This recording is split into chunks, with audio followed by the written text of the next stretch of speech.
What's going on, guys? We're getting back a brand new day, and today we are going to be discussing the first bit of news released by Codemasters about their first F1 Next Gen title, F1 2015.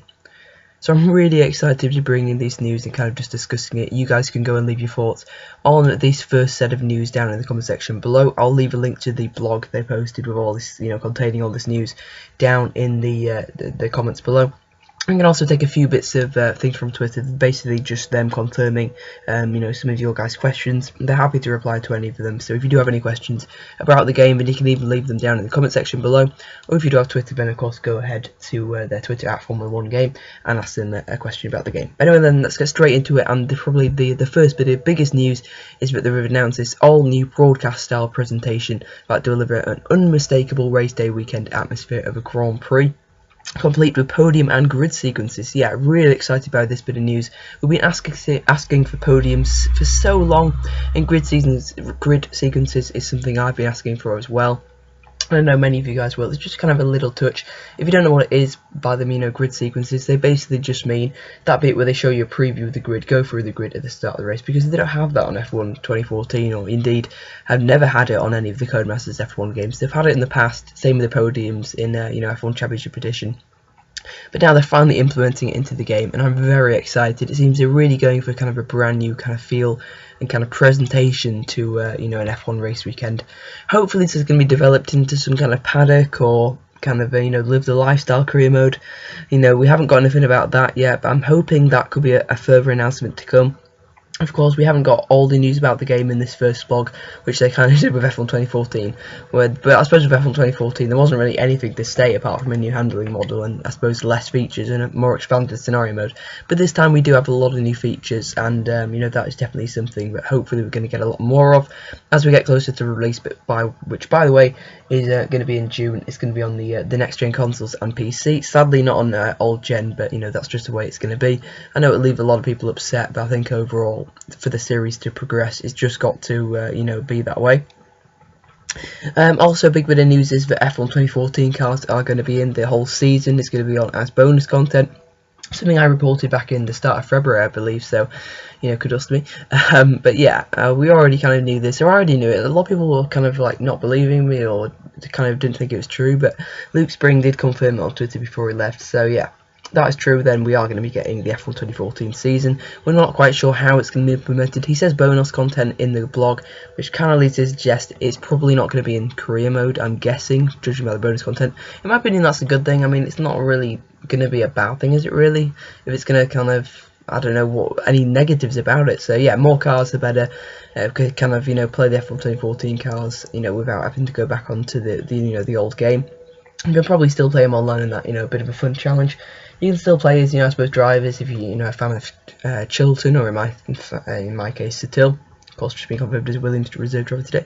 Never news, but yeah, Gutierrez. If you're a fan of anyone who's not in sport in 2014, you can play as them. So that's pretty cool. And of course, you can play as Caterham. Just another car on the grid is just what that make it 20 cars on the grid, so that's pretty good, or 21 I suppose, with the the new manor, of course. That'll be coming in, and of course we've got these live updates which can update. I don't think they really mentioned it in the blog, but I'm sure they will in a future one. Another thing they mentioned is voice recognition technology available for Xbox One and PS4 consoles. You'll be able to interact with your race engineer like never before. Through in-game voice commands would connect for Xbox One and PlayStation camera or compatible headsets placed in PlayStation 4. You can ask for race info, updates on the weather, tyre status, request tyres, and even front wing changes. And that's just a few of the many options available. Yeah, so this is an interesting paragraph.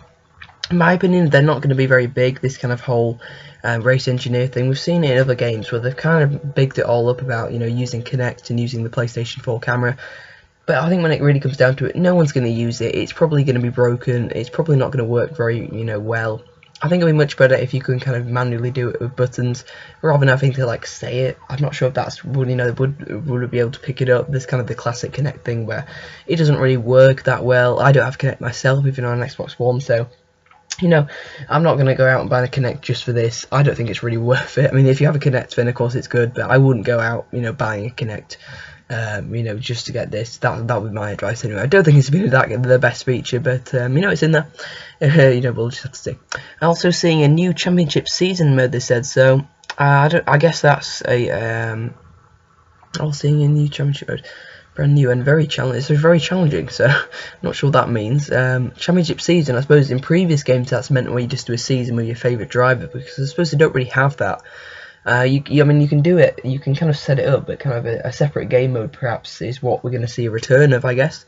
It says the brand new and very challenging, pro season, yeah, very challenging pro season mode.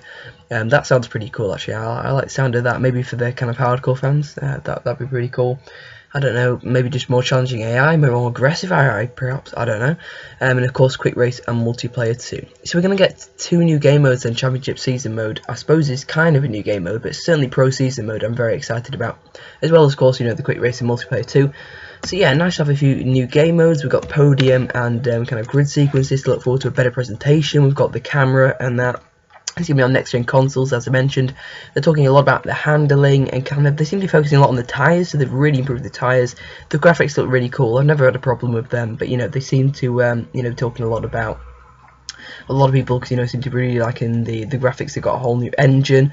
You know, I love the one of Silverstone in the wet. That just look very crisp. Red Bull. You can see the Brooklyn's writing. They look really detailed. I'd love the tracks to be a bit more detailed. That's something I've always kind of had a bit of a problem with. They're never that detailed, and they're kind of always the same. They look completely redesigned. It's like a game that's just been built from scratch, and it looks amazing. So yeah, I'm really looking forward to F1 2015.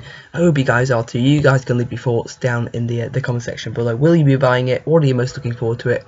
Should they really put the F1 2014 cars in? And what do you want to you know, see them announce in the future? So I've been racing then. See you guys next time, and goodbye.